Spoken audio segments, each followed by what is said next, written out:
All right, everybody, welcome back to Bourbon Flights OKC. This is Season 2, Episode 8, and Eric is always with Jason, and the stranger next to me is Jantz Miller. He is the owner of the Wine Barrel in Oklahoma City, and he brought 3 barrel picks and 3 Penelopes as well with him today. We may or may not have already sampled some of the Penelope, which was quite good. But my wife goes to the Wine Barrel all the time. She got second in the March Madness contest. You guys did? She did? Okay. Yep. She goes in there all the time after work because she works at Paycom, so it's right there. And you go in there. Yep. I've been in there a couple times. I haven't met you before. But my wife speaks highly of you, so that's always a good thing. She's a lovely young lady. She is. And Justin also. Gilbert. Yes, Justin Gilbert. Some of the guys from the Bourbon Club are coming in there as well. So why don't you just briefly talk about what you brought, why you brought it, and these are all private barrels, so like why you picked these as well. I do want to add one thing too. Everybody, if you've seen the episode where we our favorite bourbon that was a private barrel pick, which was the 1792 bottled in bond. This gentleman is the one who is responsible for that pick. Yeah, that's one of our favorite bottles. One of the most amazing. Yes, it's so good. Yeah, it's so good. Well, thank you guys. You're welcome. You get lucky with these type of things. This was a distributor pick that, if I don't get it sent to me, I can't get to pick from it. So I'd love to say it's all me, but it's definitely not. I try to pick good things for good customers and put good bourbon in front of you guys. So what I brought today is 3 store picks that have arrived most recently. A Yellowstone Red and Black hand-selected pick, a Smoke Wagon Red Dots, so the private barrels, and then a new Riff Single Barrel Bourbon store pick. All uniquely different and drastically unique in their own ways. Of course, the Yellowstone is a 6-year highest ABV at 119. The Smoke Wagon is a 7-year at the middle proof at 116.36, and the new Riff is a 4-year 11-month. The fact that he has all this memorized is impressive. 10 months. That is 115. So they're fun. They're flavorful.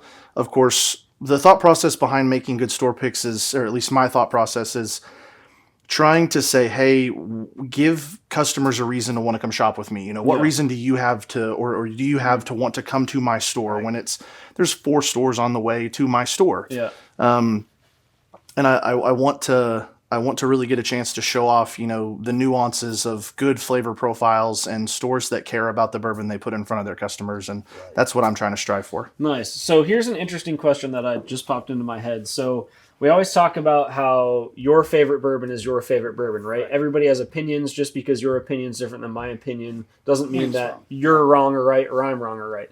So how do you, when you make these barrel picks, right? Because I assume you have some help with some of the people that work for you. But how do you kind of approach I might like this, but other people might not, or I don't like this, but other people might?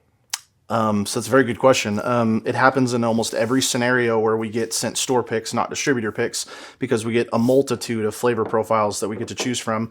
For example, perfect scenario, I'm currently looking at a Doc Swinson's tasting kit at my house. 5 samples of 120 proof. All 120 proof are higher bourbons that are all 8 years. Mm-hmm. And perfect example of what we're talking about is my manager at the store, Matt, is obsessed with one of the vials, and I am a huge fan of a different one. Okay. Yeah. And I like his vial a lot, but he doesn't like my vial a lot. Okay. So we really try to we like to talk with other people. I have some really good friends, Greg and Melissa and Blake and Lauren and Josh and Em, and just take both bottles and just blend them together. Yeah, right. It's a fantastic idea. Well, and also we were talking yesterday, and you had a customer come in and you had asked him what he thought about something, and you said, if you don't like it, I need to know. Yeah. And do you take that? I mean, obviously you take that into consideration when you're doing your barrel picks because you're catering to your customers. Yes, one focus point we try to always have is it's not what I am looking for, it's what I feel like the market is looking for. And I feel like the market is looking for, they're not looking for just another over-oaked bourbon. Yeah. And how some of them can be very good and very unique and fun. Yeah, they have their place. But getting one that has a higher vanilla note or butterscotch note or an ambarana finish or a sherry cask finish or a portwood, that's what makes bourbon fun. Yeah. I agree. When you walk into not to be long-winded, but if you walk into my store, what I'll tell you is all of my store picks may not be your favorite, but my goal is to find 1 to 2 that are. Yeah. Because that's that reason to get you to come back to us. Yeah, and I totally agree with you on that because yeah, that's right. Yeah, but that's interesting because as you know, as I alluded to earlier, everybody's different, so it's cool that you take that kind of into consideration. Of it's like, hey, I'm not going to have everything that you like. We say that on the podcast all the time too. It's like what we say and what we like. You might agree with, you might disagree with, you might disagree with us on everything. And that, to me, means that the stuff that we don't like, you probably do, right? So it's just interesting. And when people ask, what's the best bourbon? Well, it's the one you like. Exactly. Correct. Now I have opinions about what is the best. And if you tell me that you're drinking, you only buy Blanton's, I'm going to tell you that you're wrong. But, or the barrel rye. You're wrong, but that's subjective. So there's some history with the barrel rye bottle. I didn't think it was that bad. He absolutely hated it. One of the worst dark waters I've ever drank. It's so bad, dude. I like ryes. I can't say that I have had that one in the last 2 years. So I've had Seagrass ryes. I've had gray labels, gold labels. You're not missing anything. Okay, cool. Check that one off the list. That is like one of the ones that we strongly disagree on. Right. Most of them we're in the middle, or we're on par. With what we like. Absolutely. That's really one of the best things when it comes to like the store picks too. Little small tidbit is, I'll have my opinion and Matt will have his opinion, and then we will kind of butt heads a little bit and then find the agreeances and disagreeances of, okay, what is going to be the best for the customers? Yeah. Right. And that's really, I think, where we mesh well and why the store does good. Excellent. So anyway, perfect. Small tidbit. Yeah, that's awesome. So we're going to do, as we always do, low to high proof. I put them in order from right to left, which is wrong, but I don't care. So this is the new Riff Single Barrel, and this is a private barrel that you selected. It is 57.8%, which is 115.6 proof. And you said this was 4 years and 10 months. Is that correct? Yeah, 4 years, 10, 4 years, 9. I think it was January. On here? Oh, it is. It's January, September, so it was 4 years, 9 months. Okay, nice. So one of the unique things about this going into tasting it, and I'm not going to give any characteristics away, is keep in mind it's a 4 year, 9 month bourbon, and most of the store picks we see are upwards of 5.5 to 6 years. Right. So this is considered quite a bit young. And I mean, we've had the new Riff Single Barrel, not the private, and it was good. We enjoyed it. We've actually had some viewers that didn't know about barrel picks before and private store picks, and it's nice because it's like you have the opportunity to get the best of the best. Yeah. So as we always do, I know that, again, as we always say with private barrels, this is a private barrel, so it's going to be different, but we have to shout out our friends at breakingbourbon.com. This is a straight bourbon, obviously from New Riff Distilling. The mash bill, 65% corn, 30% rye, 5% malted barley. And we will get into the nose, the palate, and the finisher real quick. When did you... I know this is a recent pick for you. When did you pick this? The new Riff was selected in August. Okay. August, so not a couple months ago. I think it would be a great idea. Tell them about the actual selection process. Oh, yeah. The steps you go to, the time it takes, because people don't understand that, you're tasting these samples, but yet you're not going to get those bottles until several months later. Correct, yeah. So if you would. The 2 month turnaround, to kind of focus on what you were saying, is how short it was. Sometimes the barrels will sit another 6 to 8 months before you get them. But to give you an idea, like the Yellowstone was the first of the 6 barrels I have coming. That one was selected almost back in like April, May. Okay. That one was a way early one. The Smoke Wagon was a ridiculously quick turnaround. It was supposed to be like a December show up, and they were literally bottling it after they sent us the samples. Oh, wow. But to kind of focus on what you were talking about of...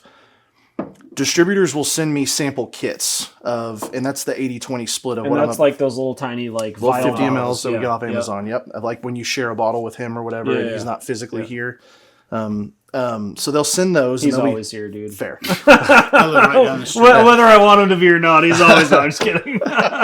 So most of the time I get at least 5. Very, very rarely do I get less than 5 or 3, unless you're just getting something of the quality of an Eagle store pick. Then it's basically a distributor pick. They picked it for you. Oh, yeah. So you get 1, 2, 3, 4, 5 samples, and then you're basically sitting there and trying them with and without water, because that's another thing you have to keep in mind is 70% of the market adds some type of an ice cube, ice or water. Only 30% of us actually drink it, in my opinion, the way it's supposed to be drank. The right way. That's right. And so that's the main process of it. So the Yellowstone and the Smoke Wagon and the New Riff and then the Green River that I've got coming and the Doc Swinsons that I've yet to make a pick on, those are all 5 sample kits minimum. Yep. Mm-hmm. The Elijah Craig that I've done, that one was different. I went out to Kentucky to make that pick. Nice. And that's where one of those things of like, you're in the business, you get to write things off on, taxes and whatnot. Yeah. So, and that's the difference between all the other barrel picks that are going through Oklahoma City right now. Those were sent out in kits Correct. to test from, so you got to actually select from the distillery. Correct. I got different. So there were 12 available samples that were sent in. Right. Mm-hmm. I've spoken to multiple different liquor store owners, one of them last Thursday. They were okay. They weren't amazing. I would agree. We've had 4 of them. 4 of the ones, 4 of the 12 Yeah. that were here. I think the one we liked the best, was it the one that Clint did? I think so. Yeah, the one from the whiskey cabinet. That was our favorite one. Yeah. And then George's. I just like Elijah Craig. So for me, it's a great product. Good. So sorry, I mine, didn't mean to derail you. No, you're good. Mine is we selected from. We had 3 available at the distillery to choose from, and I immediately kicked 2. Or sorry, I kicked 3. It was just a leather oak bomb. That's all it was, which was good, but it's just not what I think the market's looking for. Right. And I kicked 3 to replace it with 4, and then I kicked 2 to replace it with 5. So we finished with barrel 1, barrel 4, and barrel 5. And of those, the 2 individuals that went with me, Greg and Melissa, you're out.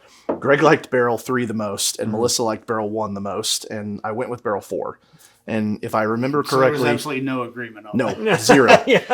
Again, best bourbon is the one you like. They're some of my best friends. I wanted them to be there with me. I wanted their opinion on what we were doing.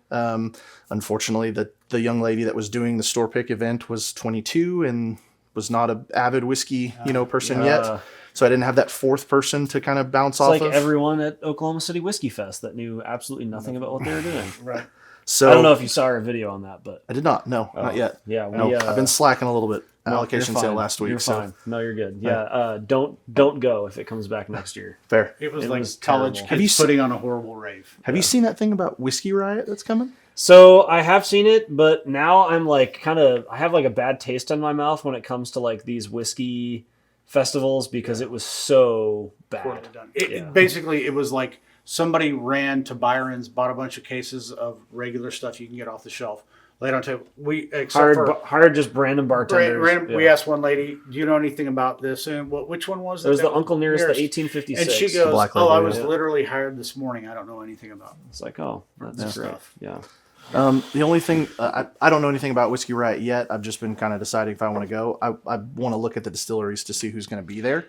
Yeah. Then you have to keep in mind what are they bringing that isn't readily available everywhere. Yeah. Right. So like I know the Penelope guys are going to be there, and I know they're bringing a couple things that I probably can't say yet.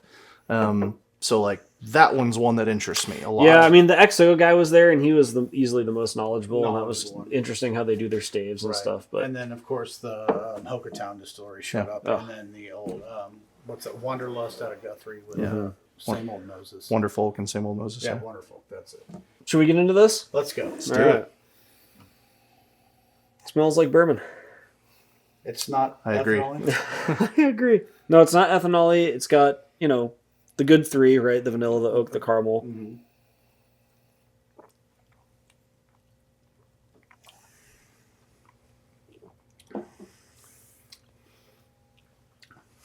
It's pretty good. It is. It's a good spice on the end of that, which I like. It's a little dry, but not too dry. Yeah. It's funny. We were talking before we got on the podcast about like drying my tongue out. Yeah. This isn't as bad as like really the cinnamon ones, but this definitely kind of dries my tongue out a little bit. What is that? There's a So this is we're going to be doing a podcast with Chris from Knows Your Bourbon.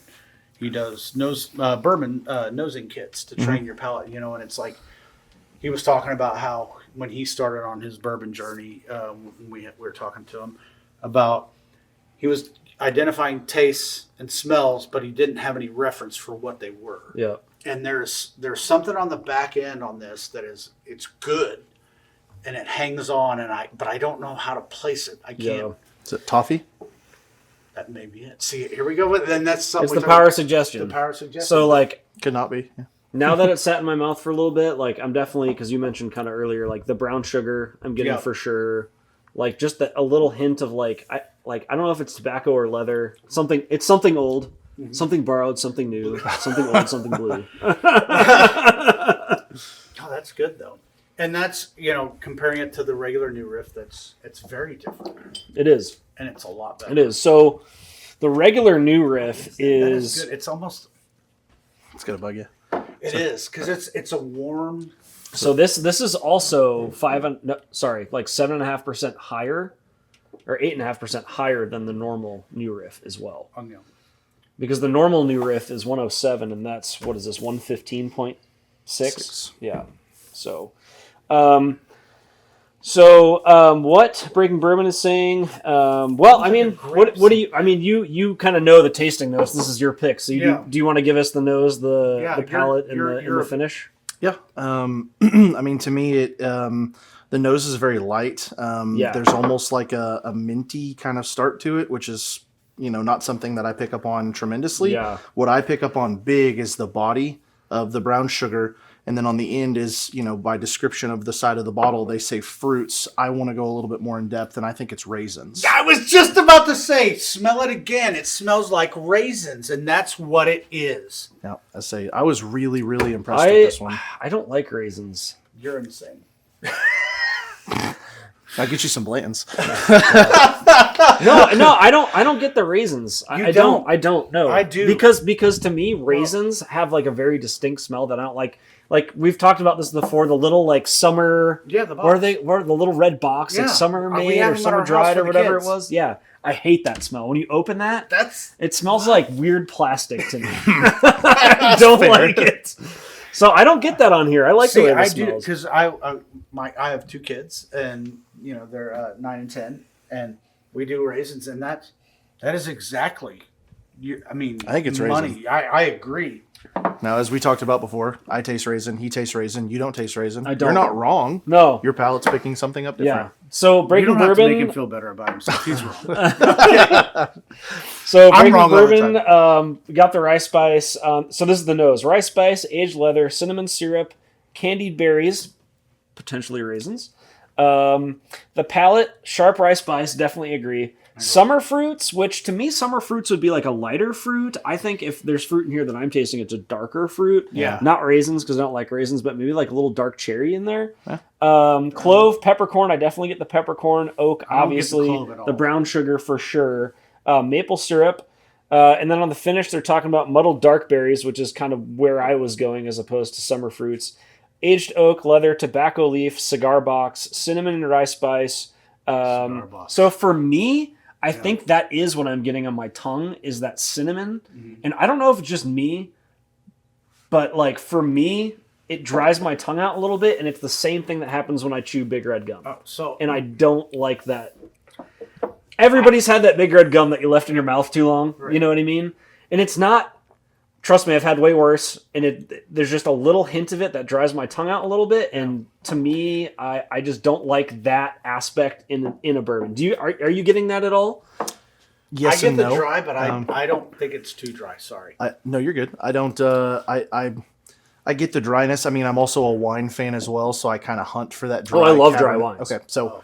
All right, so we're in the same wheelhouse of you have to be in the mood of looking for it, and at this exact moment only in drink time, dry wines. Yeah, fair. Yeah, I do pick up the dryness, to a degree, But I don't think so. Here's the difference, though. I don't think the bourbon is dry. I think for me, and maybe it's just my palate, like what cinnamon does to my palate. I think that's my personal problem, right? Is like, to me, cinnamon really dries up my tongue. I don't like that, but obviously it's not happening to you. It's not happening to you. So it's just a me. I think it's just a me thing. To me, it's like a 2 out of 10. Yeah, I would agree. Yeah. It's a mild dry. It's maybe like a 4 for me. Oh. Yeah. You like spicy food? Love spicy food. I'm not quite to like crazy spicy yet. I'm not talking about crazy spicy food. I'm not talking about spicy food. I'm just talking about like that cinnamon just kind of leaving that big red gum. Like I chewed this for too long and now my tongue feels weird. Yeah. That's what I'm talking about.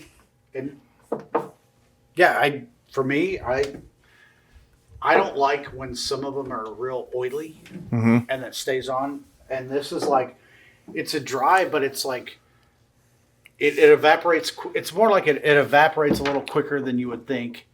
And it leaves you a nice spice with some sweetness on there. But it's not like overly dry. We had one that was just, there we go. Sorry, we're stealing all your bourbon. It's all right. Store paid for these. Jesus. I mean, they're small glasses. They're small glasses. Yesterday, when you opened the Penelope Estate, and you were giving us a sample, and each one you went up, you poured heavier and heavier. I have a heavy hand. All right, so moving on, and we'll rate all of these after, as we always do. So moving on, this is the Smoke Wagon. This is the Red Dot. This is from the Nevada HBC Distilling Co. out of Las Vegas, one of my favorite places in the world. This is a store pick again, 58.18%, and this is a 7-year. And Jantz, why don't you go ahead and give us a little lowdown on the Smoke Wagon, why you picked it, what your thought behind picking this particular one was, and all that good stuff. So, of course, the thought process behind picking is having something that is going to catch people's attention. And at the time, I had really been bugging the guys at Provisions for a Willet Purple Top selection. And, unfortunately it didn't happen, maybe next year. But then they came back with, hey, well, we've got Smoke Wagon Red Dot picks. And I'd stumbled upon a Smoke Wagon Red Dot pick on my way to Kentucky. I knew about Cody's at George's, his was phenomenal. But then I stumbled upon a few of them at Macadoodles. Every Macadoodles in Missouri had them, and some were unique, but they were somewhat the same. But then the clamoring, the aspect of getting red dots. I had some in my April allocation sale, and they were gone before all the Eagle and Blanton's was. And I love when something sells faster than Blanton's. Like it makes my day. Thank God. Thank God. That's because people are starting to know bourbon. Yeah, that's right. So these Smoke Wagon Red Dot picks are that's already a great pick from the Smoke Wagon guys. I believe his name is Adam. I don't remember his last name off the top of my head. But those are some of the best barrels that he's got available to go to the Red Dot wax. And then they make it a store pick option to where there were 6 total bottles that came to the Oklahoma City market and 6 that came to the Tulsa market. From the 6 that I got to choose from, I narrowed it down to the 3 that I thought were the best, narrowed it down to 2, and then I was stuck between 1 and 2. What really won me over on this one was the amount of cherry that we're going to get on the body on this. The other one had a bigger vanilla ending, and I tend to go with vanilla predominantly. That's one of the flavors I feel like the market really enjoys, but the monotony needs to be broken up occasionally with other things to kind of keep people guessing. So, For sure. And it's funny you said that, because I was going to ask a question. Do you, when you're doing these barrel picks, are you comparing them against one of your personal favorites? But obviously not, because now you're considering other people in your market, not just your favorite with vanilla, and now taking a cherry heavy one. Correct. Yeah. So the answer to your question is yes and no. The Yellowstone was modeled completely after one of my favorite Yellowstone picks that I've ever had. That was Justin's Bourbon Bin in Kentucky, the guy that got raided by the ATF, and then his store is now back open again, and wish the best for him and all that. But we'll have to ask Pedro about that. They had one called Third Time's a Charm, and I grabbed 2 of them while I was in Kentucky in 2021, and that was what made me take a second look at Yellowstone. Yeah. And so that's why when I got picked luckily for me, I was a very high top tier account when it comes to MGP for Penelope and Yellowstone. So I get a lot of the top choices. Myself, Byron's and Park Hill, we got our Yellowstones, and as unegotistically as I can say it, I feel like I got the best one, but I'll let you guys decide as well. Yeah. Let's do it. I'm not a fan of Byron's. This is the Smoke Wagon. And God, it smells awesome. It does. I can already get the cherry on it. Mm-hmm.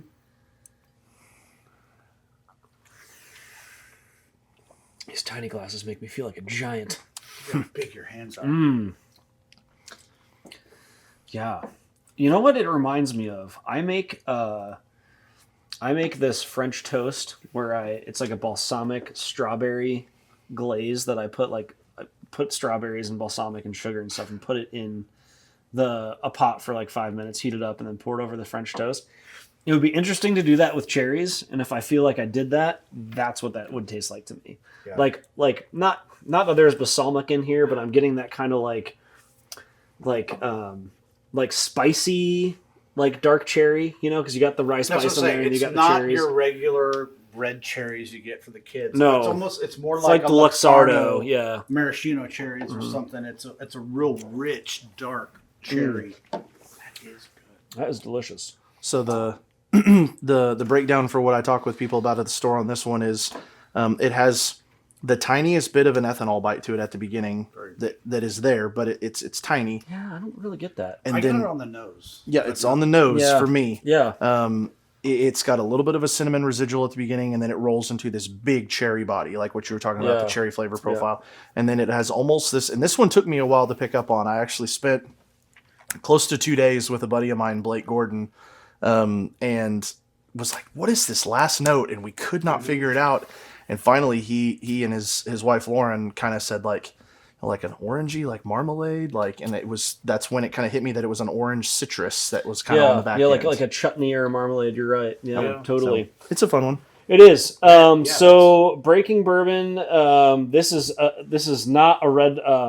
This is not a red dot one, but we kind of all agree that this is probably about the same mash bill on it. So it's an MGP product. It's from, as I said, Nevada H&C Distilling Co.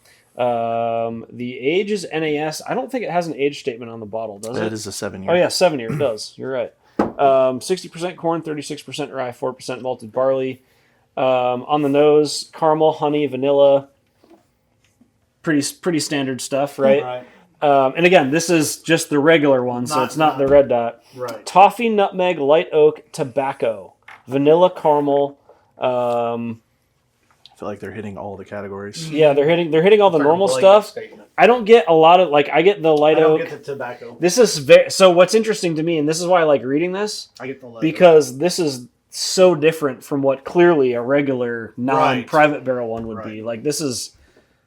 Yeah. You're getting a really good compare and contrast. Yeah, absolutely. Without having obviously had the regular one, now at least I can read and be like, okay, well, they're not talking about cherries. I'm getting cherries in here. Yeah. On the finish, sweetness and light tobacco, I would say I get, it's definitely sweet. Like you mentioned, the marmalade or chutney, whatever you want to call it, like citrus, orangey.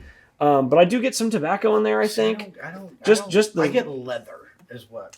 So, and I have a hard time defining the difference between tobacco and leather because to me it's like an old taste. I don't know if that's how. I don't put my leathers on every night like you do. Anyway, are they chaps? Funny, we were talking about why do people say assless chaps? That's what I was about to say. All chaps are assless. Technically, yeah, they're back end legless. Exactly. Maybe it is leather. I don't know. There's definitely to me something it's tobacco leather or something old on the back of that. Something we had earlier, you could taste the tobacco leaf. So for me, I think it was that private estate on the Penelope. Maybe leather or the leather is for me. It's not. I don't know when I taste like the tobacco, I get like a tingling on my tongue, but. When I was in the military, everybody you smoked or you dipped. Yeah. Or you were scrubbing floors, so it was like smoking. So I didn't want to smoke, so I used to chew.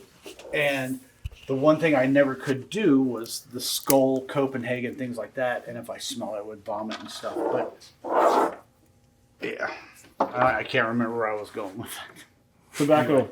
Oh yeah, the tobacco taste. Whiskey is good. Yeah, is this clean? The real strong super tobacco taste. I can't do it like a niece. Yeah, that's good. Yeah, I washed. All right, everybody. Well, this is a super long episode because Jantz is here and we have a lot of questions for him. As we've already asked, we have a ton of bourbon to explore. So we're going to split this into 2 parts, which is something that we've never done. So congrats on being on a first, another first for the podcast. So. We're going to make part 1 and part 2. So come back and watch part 2 next Wednesday. We'll be happy to have you, and you'll get to check out all these awesome store picks from the Wine Barrel. Thanks everybody for joining us on this bourbon journey through OKC. Remember, there is a world of bourbon out there waiting to be explored, one sip at a time. Until next time, keep your glasses full and your spirits high. Cheers.